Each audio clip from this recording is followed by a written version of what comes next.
What is the total surface area of a cylinder having radius 2 meters and height 5 meters? What is the total surface area of a cylinder having radius 2 meters and height 5 meters?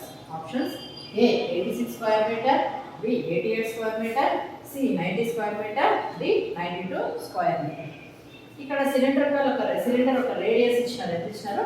2 metres ఇచ్చినారు and height 5 metres ఇచ్చినారు. ఏం కనుక్కోమన్నారు? ఆ cylinder ఒక total surface ఏరియానే కనుక్కోమన్నారు. Cylinder ఒక total surface area కనుక్కోవాలంటే formula ఏంటి అంటే total surface area of a cylinder. Surface area కనుక్కోవాలంటే formula 2πr into H plus R.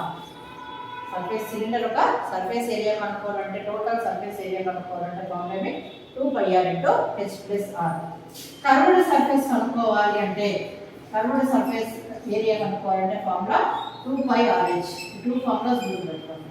Curved surface area అయితే 2πrh. సర్ఫేస్ ఏరియా కనుక్కోవాలంటే సిలిండర్ ఒక టోటల్ సర్ఫేస్ ఏరియా కనుక్కోవాలంటే 2πr into H plus R. 2 into pi value ఎంత? 22/7 into radius ఎంత? 2 into height 5 plus radius 2. 2 into 22/7 into 2 into 5 plus 2 ఎంత? 7. 7 cancel అయిపోతుంది. 2 into 22 44. 44 2 is 88.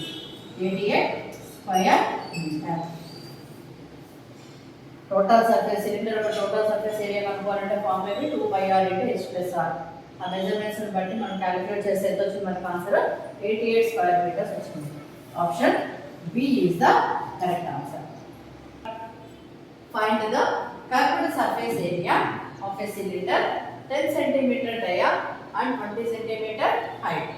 Find the curved surface area of a cylinder 10 cm dia and 20 cm height.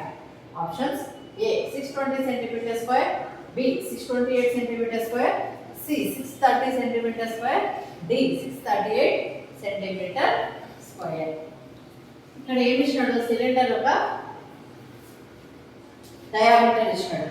ఎంత ఇచ్చినాడు? 10 centimetres ఇచ్చినాడు and height ఇచ్చినాడు ఎంత? 20 centimetres. ఏం కనుక్కోమన్నాడు? Curved surface area. సిలిండర్ ఒక కర్వ్డ్ సర్ఫేస్ ఏరియా కనుక్కోమన్నాడు. కర్వ్డ్ సర్ఫేస్ ఏరియా కనుక్కోవాలంటే ఫార్ములా ఏంటంటే curved surface area of a cylinder. Formula ఏమంటే 2πrh.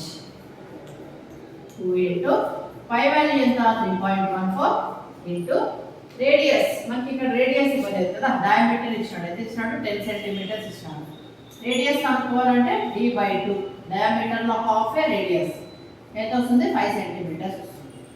5 ఇంటూ హైట్ ఎంత? 20. 25 is 100. 100 into 3.14 314. 314 into 2 2 4s are 8. 2 1 is 2. 2 3s are 6. ఎంత వస్తుంది? 628 centimetre square. Total surface area కనుక్కోవాలంటే formula 2πr into H plus R. Curved surface area కనుక్కోవాలంటే formula 2πrh. అక్కడ ఇచ్చినటువంటి measurements బట్టి calculate చేస్తే ఎంత వస్తుంది మనకు answer? 628 centimetre square. Option B is the correct answer. 218. What is the name of the object? Options: A triangular prism, B frustum of a pyramid, C frustum of a cone, D hexagonal prism. ఇక్కడ మనకు ఒక diagram ఇచ్చారు. ఈ diagram ఏ shape లో ఉందంటే ఇది cone. ఈ cone shape కలిగినటువంటి ఆబ్జెక్ట్ ని ఇక్కడ పైన ఉంది కదా, ఈ డాటెడ్ లైన్స్ రిప్రజెంట్ చేస్తున్నాం కదా, దీన్ని కట్ చేస్తాం. 2 పార్ట్స్ గా డివైడ్ చేస్తాం. దీన్ని కట్ చేసినప్పుడు ఈ పార్ట్ని ఏమంటారు? ఈ ఆబ్జెక్ట్ ఒక నేమ్ ఏంటి అని అడిగారు అన్నమాట. ఇది కట్ చేసినప్పుడు ఇంకా అప్పుడు ఈ పార్ట్ ఒకటే కదా ఉండేది అంటే ఈ పార్ట్ని ఏమంటారు అని అంటే ఫ్రస్టమ్ ఆఫ్ ఏ కోన్ అంటారు. ఈ పార్ట్ని ఏమంటారు? Frustum of A cone. కాబట్టి ఈ ఆబ్జెక్ట్ యొక్క నేమ్ ఏంటి అంటే ఫ్రస్టమ్ ఆఫ్ option